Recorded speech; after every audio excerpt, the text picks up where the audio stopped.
Bonjour et bienvenue dans cette nouvelle vidéo. Alors aujourd'hui je te propose quelque chose de très simple. Nous allons découvrir comment internationaliser rapidement notre application développée avec Flutter. C'est-à-dire que nous allons donner la possibilité à notre application de pouvoir supporter plusieurs langues. Là en l'occurrence avec l'exemple que je vous montre, on supporte le français et l'anglais. C'est-à-dire que l'utilisateur, lorsqu'il arrive au niveau de l'application, on détecte automatiquement quelle langue est configurée par défaut sur son téléphone. Ensuite, si la langue est supportée par l'application, on l'utilise, sinon on prend la langue par défaut et on lui donne également la possibilité depuis l'application par exemple d'utiliser une langue qui lui convient. Donc il peut cliquer ici pour dire que je choisis la version anglaise ou la version française de mon application. Donc c'est plutôt ça qu'on va découvrir et je vous rejoins dans pas longtemps pour voir comment ça fonctionne. Donc pour se faire des amis, la première des choses c'est que nous allons faire, nous allons créer notre application Flutter, ok? Simplement, on va utiliser l'IDE. On va appeler Flutter app langage par exemple, simplement. Ok, on laisse comme ça. On met le package. Je fais ça plutôt. Ok, on va supporter du Kotlin pour la version Android et puis on va laisser par défaut. Donc, rien de bien compliqué, il va générer une application Flutter classique que vous avez l'habitude de voir. Ensuite, moi ce que je vais faire simplement, je vais la compiler sur mon émulateur. Ok, donc je l'ouvre juste à côté, à ce niveau-là. Et logiquement, c'est censé démarrer sur l'application de compteur qu'on a par défaut lorsqu'on crée. Du coup, les amis, là, la compilation elle est terminée, rien de bien compliqué. Donc, on a une application qui a démarré. Donc, la première des choses, ok, on va supprimer tout le code qui est là. D'accord? On va faire ceci, on va importer le Material App. Donc on va reprendre du début, on va mettre la méthode main, la méthode d'entrée, run app, on va dire qu'on va démarrer sur notre application Flutter, ok. Donc on va créer cette classe là, ce sera une classe simple. Ensuite on va hériter de la classe stateless widget pour que ça puisse avoir la capacité d'un widget et on va pouvoir redéfinir la méthode build. Et on va pas oublier une chose, on va redéfinir la clé qui est à ce niveau là. D'accord. Donc pour que ça fonctionne à ce niveau là, déjà dans un premier temps, il faut qu'on puisse retourner simplement un material app à ce niveau là, ok, avec comme entrée on va dire my home screen, d'accord, rien de bien compliqué. On va créer notre my home screen comme ça, il est là, ok. Donc là déjà on a quelque chose, d'accord. Donc ici je vais définir un thème. Dans le thème on va remettre ce qui était là, on va utiliser la version Material 3. Ensuite au niveau du color scheme, à ce niveau là, color scheme comme ceci. Ok, from seed, on va définir la couleur. On va dire que ça va tourner sur du pink. Rien de bien compliqué. Ensuite là, pour que ça puisse marcher très bien, on va vouloir avoir besoin de mettre un scaffold et on va dire mon application. Ok. On enregistre, on a un petit rouge ici parce qu'on a commis une erreur. On va mettre un title et dire mon application, simplement. Rien de bien compliqué, on a quelque chose d'assez simple. D'accord, les amis? Donc ensuite, c'est classique, hein? C'est une application Flutter. Et maintenant, on va devoir intégrer cette fois-ci nos fonctionnalités de localisation, d'internationalisation de l'application plutôt. Donc pour que ça marche, nous, ce qu'on va utiliser ici, les amis, moi je vous propose d'installer une bibliothèque qu'on appelle Easy Localization. Ok, je pense que ça s'écrit comme ça, avec un S ou son S, on va voir. On fait ça. Start pub add, hein, les amis, on rajoute la bibliothèque. Ok, on va vérifier dans le fichier pubspec quand même que la librairie a été ajoutée. Logiquement, elle est là, d'accord, elle est là. Et on va pouvoir travailler. Ok. Donc rien de bien compliqué. Donc la première des choses qu'on va vouloir faire ici à ce niveau-là, c'est que au niveau du run-up, on va utiliser notre easy localization comme ceci et on va lui passer un certain nombre de paramètres. Donc les paramètres qu'on va lui passer, déjà il y a un paramètre Déjà, il ne faudrait pas que je me trompe à ce niveau-là. Je pense que c'est ici. Ok, il y a un paramètre path où il faut indiquer où se trouvent les différents fichiers de localisation qu'on va utiliser, d'internationalisation qu'on va utiliser. Donc, moi, je vais le stocker ici, dans le répertoire translation. Ensuite, qu'est-ce qu'on va faire? Donc, je mets mon petit const à ce niveau-là. D'accord, on est bien là. Ensuite, d'accord, ensuite, à ce niveau-là, on va lui passer les langages qu'il va supporter. Donc, nous ici, on avait dit qu'on va supporter le français. Donc, je mets la langue et puis le pays. On va également supporter l'anglais. Ok. À ce niveau-là, l'anglais américain. Donc, ça veut dire qu'on peut supporter plusieurs types d'anglais en fait. On ouvre en bas. On peut supporter l'anglais britannique et ainsi de suite. Ok. Ou le français canadien comme on veut en fait. Donc à ce niveau-là, on a quoi? On a le paramètre fallback local. C'est-à-dire que lorsqu'il va arriver au niveau de l'application et qu'il ne voit pas ces différents langages qui sont supportés par le mobile, qu'est-ce qu'il va faire? Il doit prendre un langage par défaut qu'on aura défini. Donc on va lui dire par défaut lorsque tu arrives au niveau de l'application, il faudra peut-être utiliser, tu vois, la version anglaise de l'appli. Ok? Rien de bien compliqué. D'accord. Ensuite, ce qu'on va faire ici, c'est qu'on va créer nos fichiers assets. Donc le path qu'on a indiqué ici. Donc on a dit asset, translation, translation, je pense qu'on a écrit comme ça. On va des fois créer les fichiers, ça sera stocké au format JSON. Donc un US comme ça. Faudrait que ça matche, hein. Ok, ensuite on a la version française FR. Donc il faudrait que ça soit un JSON valide déjà. Donc ici on va simplement créer un nœud, on va appeler title pour dire mon application toute simple. Ok, rien de compliqué.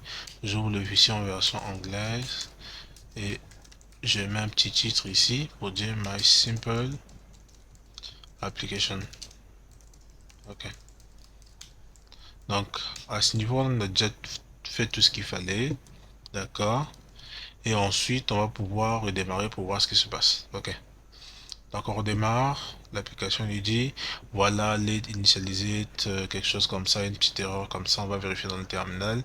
Il y a bien une erreur. Donc, là, à ce niveau, si vous rencontrez cette erreur, je vous demande de ne pas trop paniquer. C'est rien de bien compliqué. Donc, il y a deux petites choses qu'on doit devoir faire pour pouvoir faire fonctionner le truc correctement. Donc, ici, déjà, je vais dire que ça va retourner rien du tout. Donc future void et je vais définir la méthode comme étant asynchrone. Ok. Donc ici ce qu'on va dire, on va faire un wait. On va toujours utiliser notre easy localization et on va lui dire tu te rassures que l'appli est disponible. Ensuite on va faire widget benging widget flutter benging and ensure app visibility initialize. Ok. Donc là logiquement si je redémarre mon application, ça initialisé à ce niveau-là. Logiquement. Ah, là, il nous dit missing implementation, missing plugin exception. Donc, ce qu'on va faire simplement ici à ce niveau, on va faire ça, on va relancer l'application et on va voir ce que ça va donner. Ok, rien de bien compliqué. Donc, on va résoudre tous les problèmes et puis vous allez voir que ça va fonctionner correctement. Donc, il y a encore quelques petites étapes qu'on doit devoir configurer, surtout au niveau de la partie iOS, pour que ça puisse fonctionner correctement. Donc, je vais vous montrer comment ça marche. Ok.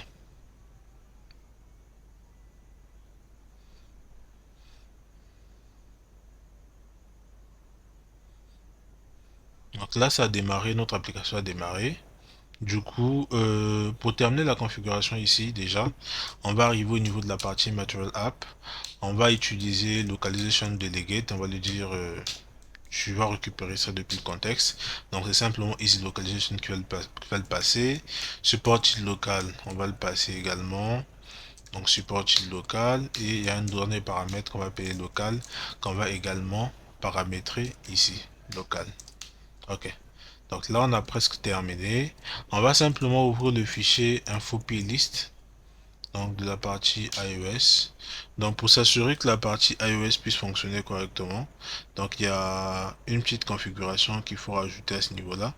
Donc c'est rien de bien compliqué. Donc je suis ici, je vais utiliser une nouvelle clé à ce niveau-là. Donc je le fais directement là, pas besoin d'aller sur Xcode. Donc on a CF bundle comme ceci, localizations. Ok, ça sera un tableau, donc un array à ce niveau-là. Je ferme la balise, il faudrait que ça soit valide. Ici, on va définir les clés. Donc, mon application, elle supporte le français pour l'instant. Et pas les clés, désolé. On va définir les chaînes de caractères, donc strings, pour dire quelles sont les différentes valeurs. Donc, on a l'anglais comme ceci.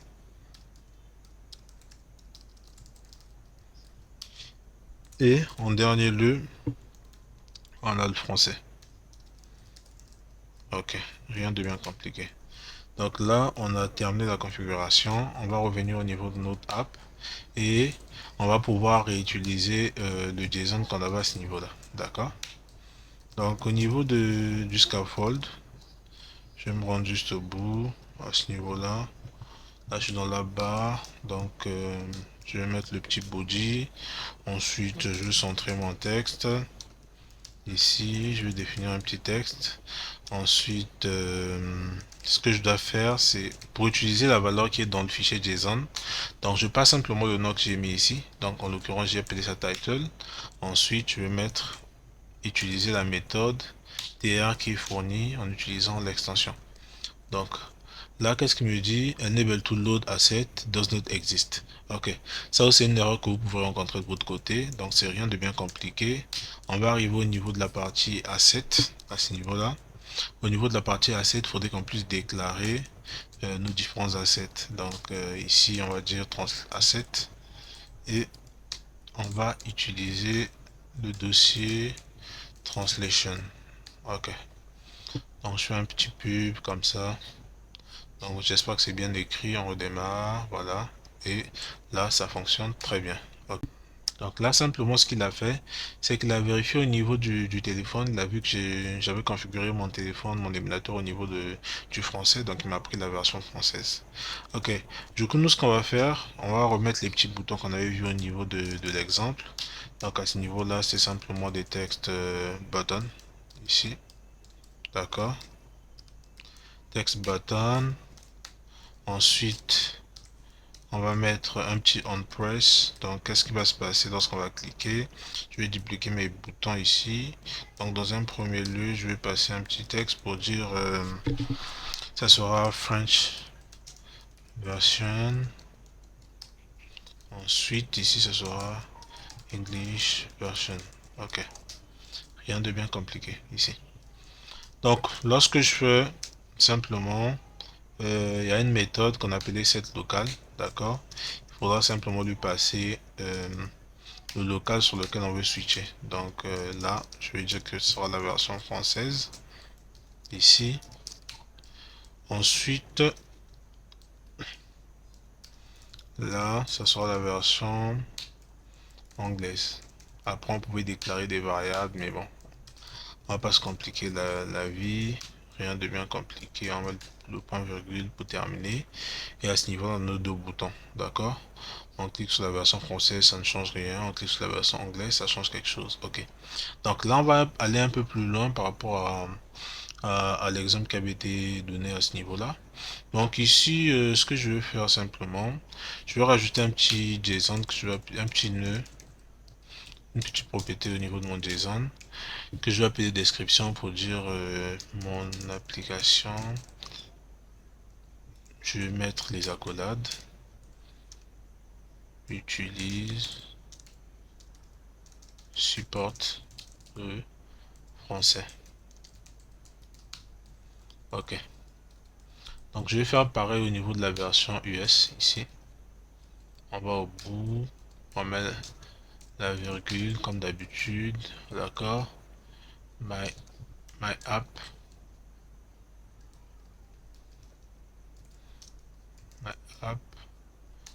support English. D'accord. Donc ici, ce qu'on va faire, donc on va créer une petite colonne là, ici. D'accord, une petite colonne à ce niveau-là. Ensuite, à mettre notre petit texte. Le texte au niveau du titre, ça va pas changer.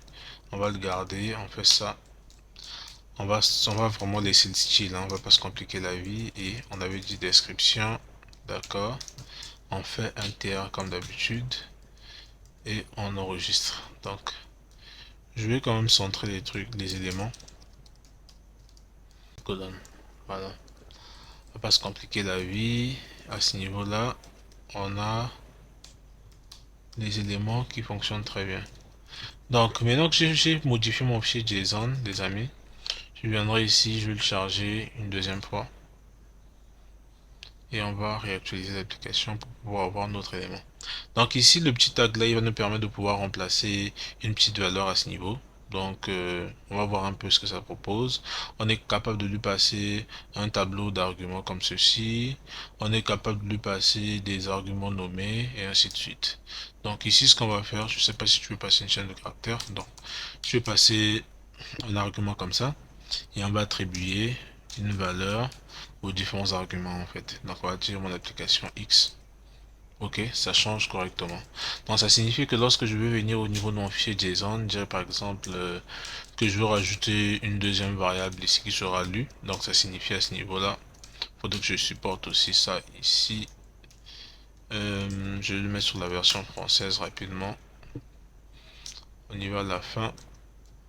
On fait ça. Ok. Rien de bien compliqué. Donc, vu qu'on a modifié, c'est quand même fastidieux. On va recharger ici. On reload. On a notre dernier paramètre. À la fin, je mets un petit Y. Et logiquement, on est censé avoir la valeur apparaître. Si je change de version, j'ai le fonctionnement qui fonctionne comme d'habitude. Ok. Donc ça signifie que là, on a la capacité de pouvoir passer les différents arguments à notre data construct au niveau du fichier JSON. Donc, on a vu au niveau du paramètre qu'on avait la possibilité de passer des arguments nommés. Donc, là, je vais dire par exemple greeting.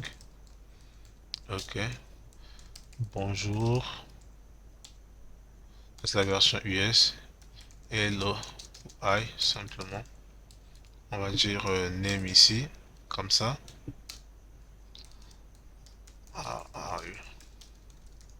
Simplement. On va sur la version française.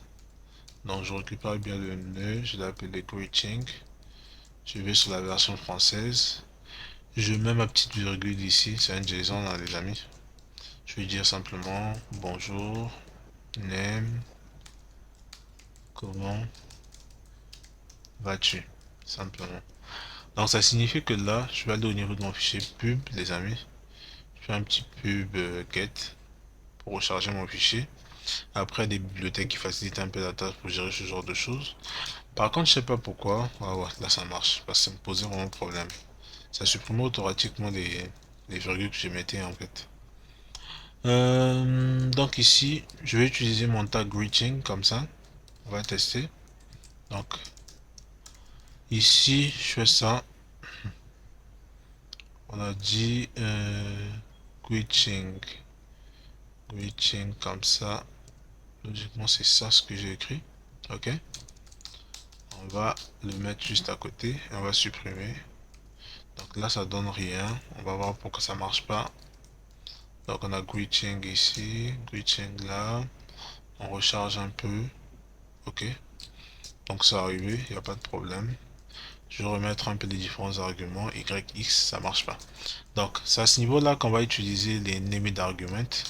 Donc c'est parce qu'on a utilisé un argument nommé. Donc ça signifie que là, je suis capable de passer une map. Donc une map, c'est ça. C'est comme un JSON, hein. Ok. Donc la map, ça sera ici string. Donc je vais lui passer un name pour lui dire c'est un name et puis je vais lui dire Orion ici. D'accord. On enregistre et ça change pour mettre Orion comme valeur. D'accord. Et on est capable de faire plein de choses avec cette librairie. Gérer les valeurs plurielles, par exemple, lorsqu'on a un nombre, lorsqu'il y a peu de un nombre, qu'est-ce qu'on affiche, deux nombres, qu'est-ce qu'on affiche, lorsqu'on a un peu, beaucoup, pas beaucoup, qu'est-ce qu'on va afficher en fait. Donc il y a beaucoup de choses qu'on est capable de faire. Donc je vais vous laisser vérifier. La librairie s'appelle Easy Localization, c'est facile à trouver. Je vais faire un petit récap pour vous montrer comment est-ce que c'est implémenté. Donc la première des choses ici, on doit s'assurer que ça c'est initialisé. Donc déjà, on va utiliser le widget Easy Localization ici. Ensuite, on va définir le path c'est le chemin qui va pointer vers les différents fichiers de localisation qu'on va utiliser. Le fallback localization, c'est la petite variable qu'on va passer au cas où aucun des langages n'est trouvé dans le device par l'utilisateur. Donc, qu'est-ce qu'on va faire? Quel langage par défaut on va utiliser? Ensuite, ça c'est les langages qui sont supportés. On peut mettre autant qu'on veut. Et au niveau de la partie application, au niveau du material app, pour que ça fonctionne, il faut les passer la localisation delegate et localiser les langages supportés et puis la langue par défaut qu'on aura défini, d'accord? Ou la langue en cours, même pas par défaut, la langue en cours. Donc ça c'est du style, my home screen, mon application, et pour lire la valeur, on utilise un tr simplement. On peut le passer des arguments, on peut le passer des arguments nommés, et on est capable de changer à tout moment la localisation qui est utilisée ou qui est en cours en fait, au niveau de notre application. Ensuite, on a fait un petit truc au niveau du fichier info playlist ici. On a rajouté un petit tag, c'est vraiment utile surtout lorsque vous voulez déployer votre application sur les stores, surtout sur la version iOS. Donc ce tag là il va vraiment être utile pour que ça puisse fonctionner au niveau de la partie Xcode, parce que Xcode, qu'est-ce que je dis, au niveau de la plateforme iOS, qu'est-ce qu'ils vont faire? Ils vont lire ce fichier, voir tout ce que vous avez utilisé et tout ce que vous devez déclarer. Ensuite ça sera utilisé au niveau de votre application là-bas. Ok. Donc c'était tout ce que je voulais vous partager les amis. Donc je vous laisse découvrir le reste. C'est un petit challenge pour vous. Comment gérer tout ce qui est pluriel. C'est déjà assez simple. Et il y a plein de choses comme ça. Essayez de tester au niveau de vos applications. Et on se retrouve pour la prochaine vidéo. Peace.